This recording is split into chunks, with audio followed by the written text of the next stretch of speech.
Assalamualaikum warahmatullahi wabarakatuh. Ma'asyiral muslimin di mana saja berada, kita bertemu kembali dalam sesi Al-Waqiah tentang bidadari surga yang dijanjikan oleh Allah dalam surah Al-Waqiah. A'udzubillahi minasyaitonirrajim. Bismillahirrahmanirrahim. Wa hurun ka'amsalil lu'lu'il ma'nun jazaan bima kanu ya'malun la yasma'una fiha lagwaw wa la ta'sima illa kilan salaman salama. Sadaqallahul azim. Jadi oleh Allah digambarkan dengan sangat indah bahwa wahun ru'in, bidadari yang dipingit dalam kaimah-kaimah dan bermata indah, bermata jeli. Itu digambarkan demikian karena tempat kediaman para bidadari itu dikunci dan tidak diketahui isinya bahkan oleh para malaikat, kecuali oleh laki-laki yang beruntung menjadi penghuni surga itu. Ma'asyiral muslimin, jadi kita selaku orang mukmin sebenarnya telah dibeli oleh Allah. Dalam ayat yang lain dijelaskan bahwa jiwa seorang mukmin, darahnya, tubuhnya telah dibeli oleh Allah dengan surga.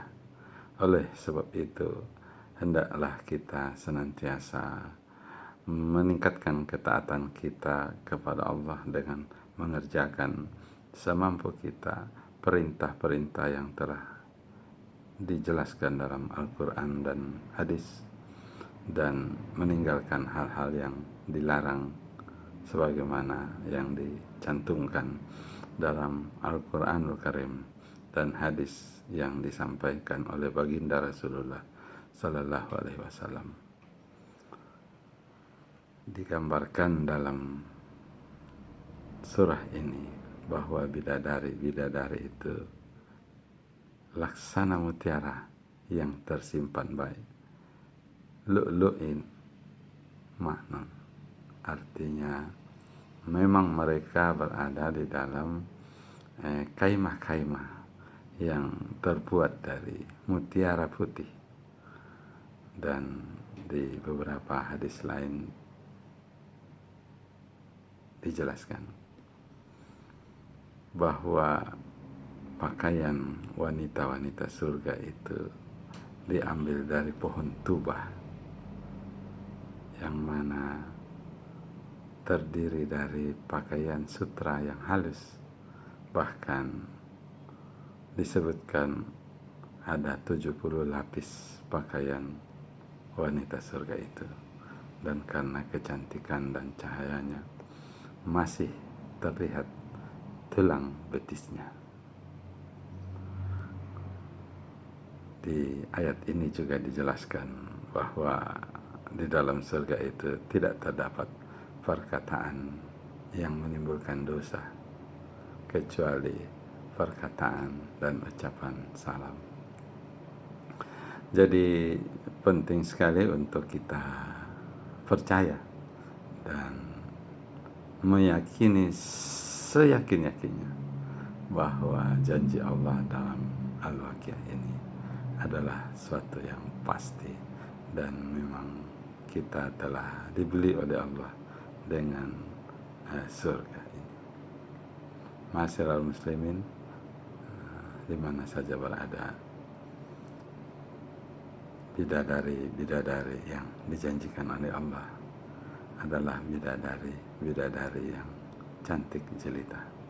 Dalam riwayat yang lain disebutkan seorang sahabat agak malu bertanya tentang bidadari ketika akan pergi berperang bersama baginda Rasulullah Sallallahu Alaihi Wasallam, dan ketika dia tertidur dalam mimpinya dia mengingat bidadari yang dijanjikan oleh Allah.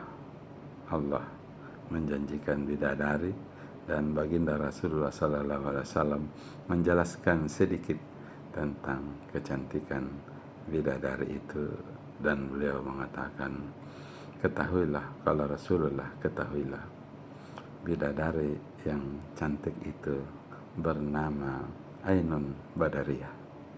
Tetapi orang-orang merasa sungkan bertanya tentang Ainun Badariyah. Maka pemuda yang coba membayangkan Ainun Badariyah itu atas kuasa Allah, innallaha ala kulli syai'in qadir, bermimpi, dan dia seolah-olah berjalan di surga. Dia bertanya kepada seorang wanita yang cantik jelita, yang digambarkan 10 kali lebih cantik dari wanita dunia yang pernah dia temui, dan berkata, apakah saya sudah ketemu Ainun Badariyah? Bidadari itu menjawab, saya bukan Ainun Badariyah. Kalau mau ketemu Ainun Badariyah, dia ada di dalam. Maka dia pun bergegas menuju arah yang ditunjuk oleh sang bidadari, dan dia bertemu dengan seorang bidadari yang 10 kali lebih cantik dari bidadari yang pertama. Dan dia berkata, apakah saya sudah ketemu Ainun Badariyah? Dan bidadari itu menjawab, oh, saya bukan Ainun Badariyah. Kalau mau ketemu Ainun Badariyah, dia ada di dalam mahligai, ada di dalam istana. Maka dia pun bergegas meninggalkan bidadari yang kedua dan masuk ke dalam istana, dan dia bertemu dengan seorang bidadari yang 10 kali lebih cantik dari bidadari yang kedua, dan bertanya, apakah saya sudah ketemu Ainun Badariyah? Sang bidadari menjawab, saya bukan Ainun Badariyah. Kalau mau ketemu Ainun Badariyah, dia berada di dalam kamarnya. Maka dia pun meninggalkan bidadari yang ketiga dan masuk ke kamar Ainun Badariyah yang ditunjukkan oleh bidadari yang ketiga. Dan dia pun bertanya kepada bidadari keempat yang ditemuinya 10 kali lebih cantik dari bidadari yang ketiga, apakah saya sudah ketemu Ainun Badariyah? Maka bidadari yang keempat menjawab,